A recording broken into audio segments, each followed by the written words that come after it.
Avellino sinampulan ang gumawa ng di kaya-aya kay Kim Chiu. Lalong humanga ang mga fan nila Paolo Avellino at Kim Chiu dahil sa ginawa ng aktor sa isang event.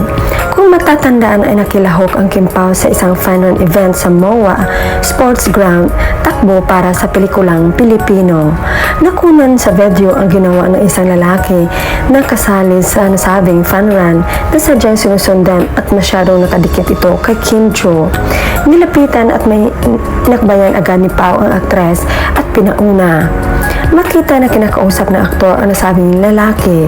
Heto naman ang komento ng netizen sa ginawa ng aktor. Iba ka din, Boss Pao. Lumabas na maladrago ni Pao, lumabas na yung apoy.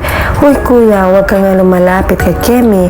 Hindi ka ang bodyguard niyan. Si Pao lang ang bodyguard niya, ng kanyang prinsesa. Saludo ako sa inyo, Paolo. Love mo talaga si Kim. This gesture is very hard to find in a man nowadays. Parang stress si bossing Paolo Avellino dahil sa one man parang ayaw bitawan si Prinsesa Chinita. OMG. Buti na lang nandyan si Pao. Parang galit na si Pao dyan Nakakaasar yung tao na yan. Sunod na sunod kung saan si Kemi. Yes, safe na safe si Kimi pag dyan si Paolo. Very protective yan. Good job, Paolo. Forever, Kim Pao. Kakainis yung lalaki. Nag-iinit tuloy ulo ni Paolo. Nasaway na habol pa din si Kemi. Kala siguro niya di siya sisitahin ni Paolo.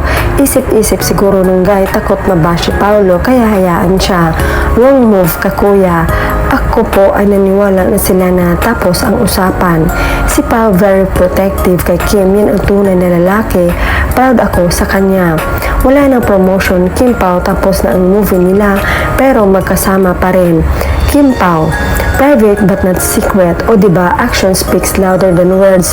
100% you see is what you get. Ang saya at tuwa ng ating nadarama, ang kaligayahang hindi nababayaran. Kim Pao, kilig overdose.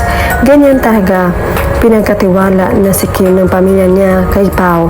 May tiwala naman sila kay Pao, kaya very protective at caring siya kay Kim.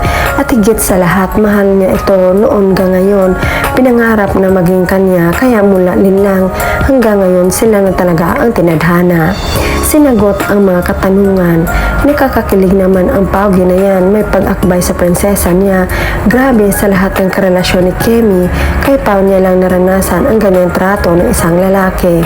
Yung hinayaan ka sa mabagay na gusto mo at magpapasaya sa'yo. Siyempre, ayaw ni Pao dati ang nangyaring trauma kay Kim. Yung pamamaril, di pa kasi alam talaga kung sino tunay na gumawa noon. Dragon nakabantay.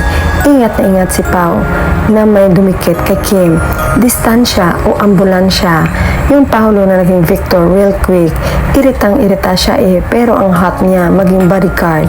Nakakaloka naman kasi si Kuya talagang tumakbo papalapit na para nang narinig medyo mapipikon ka talaga. Parang nakikausap na nga si Pao pero wala pakil si Kuya. Hay medyo weirdo ang lalaki.